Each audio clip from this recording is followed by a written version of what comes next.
Alléluia les soldats du Christ. Je vous salue tous au nom de notre Seigneur Jésus-Christ. J'espère que vous vous portez bien. Nous nous retrouvons encore cette semaine pour notre petite exhortation de la semaine. Cette semaine, il y a 3 semaines, nous avons parlé des amis de la destinée. Ces amis qui nous poussent à rentrer dans notre appel. Ces amis qui croient même à notre place de foi. Nous avons dit que ces amis-là, on peut les retrouver dans nos familles, dans notre entourage des amis ou dans nos églises. Et cette semaine, nous allons parler de l'ennemi de la destinée. Et pour cela, nous allons parler d'une personne. Qui est-ce? Notre roi, notre sauveur. Nous allons parler de Jésus-Christ de Nazareth. Et pour cela, nous allons lire dans le livre de Jean, chapitre 13, verset 21. Lisons au nom du Seigneur Jésus. Ayant ainsi parlé, Jésus fit troubler à son esprit. Et il dit expressément, en vérité, je vous l'ai dit, l'un de vous me livrera. Les disciples se regardaient les uns les autres, ne sachant de qui ils parlaient. Un des disciples, celui que Jésus aimait, était couché sur le sein de Jésus. Simon-Pierre lui fit signe de demander qui était celui dont parlait Jésus. Et ses disciples, s'étant penchés sur la poitrine de Jésus, lui dit, « Seigneur, qui est-ce » Jésus répondit, « C'est celui à qui je donnerai le morceau trempé. » Et donnant ce morceau trempé, et y ayant trempé les morceaux, il les donna à Judas, fils de Simon l'Iscariote. Nous avons l'habitude de lire ces passages. Et quand nous lisons ces passages, nous disons que Judas était là. Nous avons toujours vu qu'il était là pour accomplir les Écritures et qu'il devrait trahir notre Seigneur pour enfin que notre Seigneur Jésus-Christ puisse faire sa mission, finir sa mission sur cette terre. Qu'il était venu, qu'on devrait le trahir et mourir pour nous, ses enfants, son peuple. Mais aujourd'hui, nous allons voir autrement. Nous voyons Judas, qui était très proche du Christ, qui était un des disciples de Jésus-Christ. Nous voyons que cette personne qui a trahi Christ ne venait pas de loin. Il venait de son entourage, de ses disciples qui croyaient en lui, qui étaient, comme on peut dire, la famille, son ami. Nous voyons qu'il était l'entourage de Christ. L'ennemi de la destinée, de notre destinée, ne vient jamais de loin. Le diable est malin. Le diable, le Satan, est très malin. Le diable, il n'utilise que les gens qui nous entourent, les gens qui sont plus proches de nous, pour nous détruire. Pourquoi? Parce que ceux qui sont loin de toi ne connaissent pas ta vie.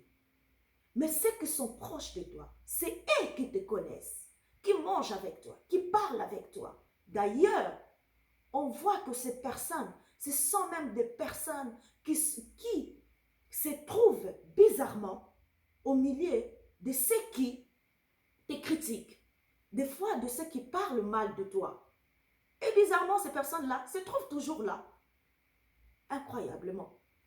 Nous voyons que pour que Judas puisse trahir Christ, il a pris le temps de connaître Christ, d'avoir les informations qu'il fallait. Parce que nous allons voir auparavant, dans le livre de Matthieu, chapitre 26, verset 11 à 14, nous n'allons pas lire, mais vous pouvez lire chez vous. Nous voyons que quand cette femme est venue Marie de Magdala, est venue laver le pied de Christ avec le parfum. La Bible nous dit que les disciples ont murmuré parce que le parfum coûtait très cher. Ils se sont dit que, oh, mais quel gâchis, on aurait pu les vendre et donner l'argent aux pauvres. Mais Christ dit que vous êtes tous les jours avec le pauvre. Mais moi, je ne serai pas toujours là avec vous. Et nous voyons l'attitude de Judas. Quand Christ a dit que je ne serai pas toujours avec vous, je ne serai plus avec vous, il s'est précipité. Il s'est dit, tiens, il ne sera plus là. Alors je vais profiter. Il s'est précipité. On voit qu'il est allé voir les pharisiens pour leur demander que qu'est-ce que vous me proposerez, combien pour que je vous livre Jésus-Christ. Vous voyez que il a déjà commencé à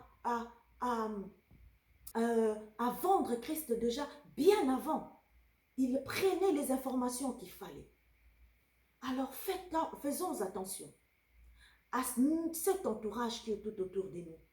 Souvent cet entourage, il nous encourage, il parle, ah vraiment, tu es vraiment l'enfant de Dieu, ce que tu me dis ma soeur, ce que tu me dis vraiment mon frère, va de l'avant.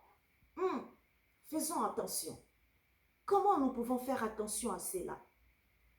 Demandons le Saint-Esprit. Demandons le Saint-Esprit de nous révéler le cœur des personnes qui sont tout autour de nous. Le cœur des personnes qui nous entourent. De montrer les états d'âme des personnes qui t'entourent. Je me rappelle d'une histoire quand j'étais très petite. Mon père a été empoisonné. D'ailleurs, il a été empoisonné plusieurs fois.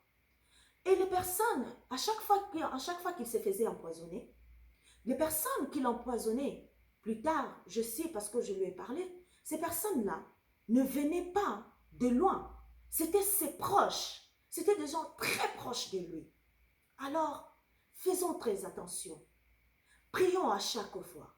Dans ton cache-toi, comme nous l'avons dit la semaine dernière, dans ton cache-toi, demande au Saint-Esprit de te révéler le cœur de personnes qui t'entourent, leurs états d'âme. Demande au Saint-Esprit, il va te révéler. Il te révélera.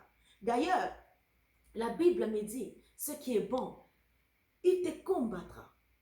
Ils peuvent conspirer contre toi. Ils peuvent dire du mal contre toi.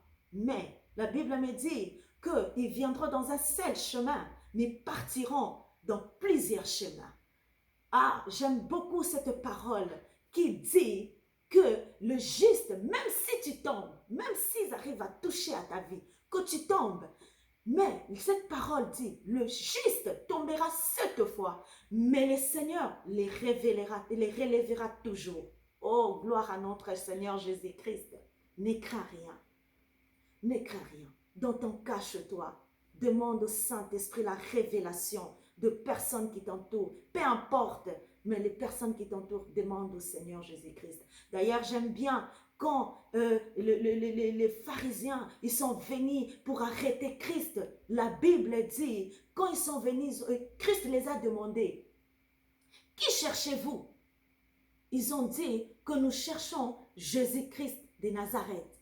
Mais la Bible me dit, ils sont tombés par terre. Ils étaient troublés et ils tombèrent par terre. Or, ils accomplissaient la parole qui dit, tout genou fléchira devant le nom de Jésus-Christ. Tout genou. Je me dis qu'ils ont accompli cette parole. Quand ils sont tombés par terre, ils sont agenouillés devant Jésus-Christ. Et tes ennemis, les ennemis de ta destinée, s'agenouillera devant toi, dans le nom puissant de Jésus-Christ de Nazareth. Voici, cela était notre petite exhortation de la semaine. Que le Seigneur notre Dieu vous bénisse abondamment, qu'il bénisse le reste de votre semaine. Je vous embrasse. Nous nous retrouvons la semaine prochaine, si Dieu nous accorde encore la vie.